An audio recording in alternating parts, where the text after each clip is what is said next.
And it's funny, it seems like this guy actually found this note while he was on the flight.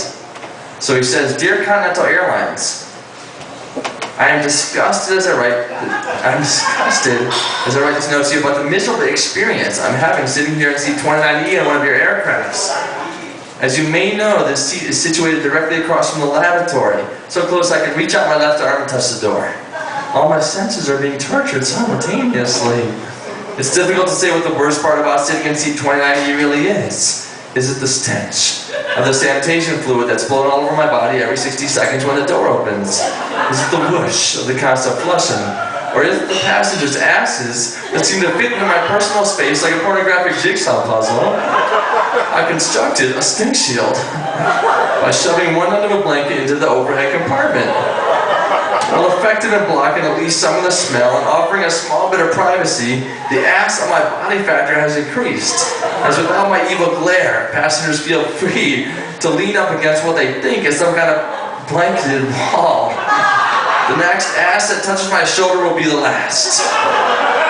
I'm picturing a boardroom full of executives, giving props to the young, promising engineer that figured out how to squeeze an additional row of seats out of my plane by putting them next to the lavatory. I would like to flush his head in the toilet that I'm close enough to touch from my seat. Putting a seat here was a very bad idea. I just heard a man groan in there. This sucks. Worse yet, I paid over $400 for the honor of sitting in this seat. Does your company give refunds? I'd like to go back where I came from and start over. Seat 29E could only be made worse if it was actually located inside the bathroom. We are finally descending, and soon I will be able to tear down the stink shield, but the scars will remain. I suggest you initiate immediate removal of the seat from all your crafts. It's good for luggage maybe, but not human cargo. Signed, Passenger 29E. Yeah.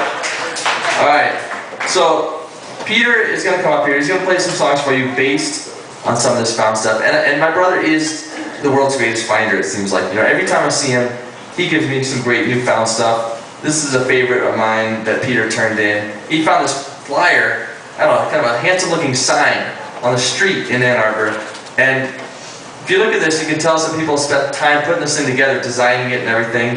It says, "After leaving the building, please lock this door. It will prevent unauthorized people from entering the building and defecating in the washing machine.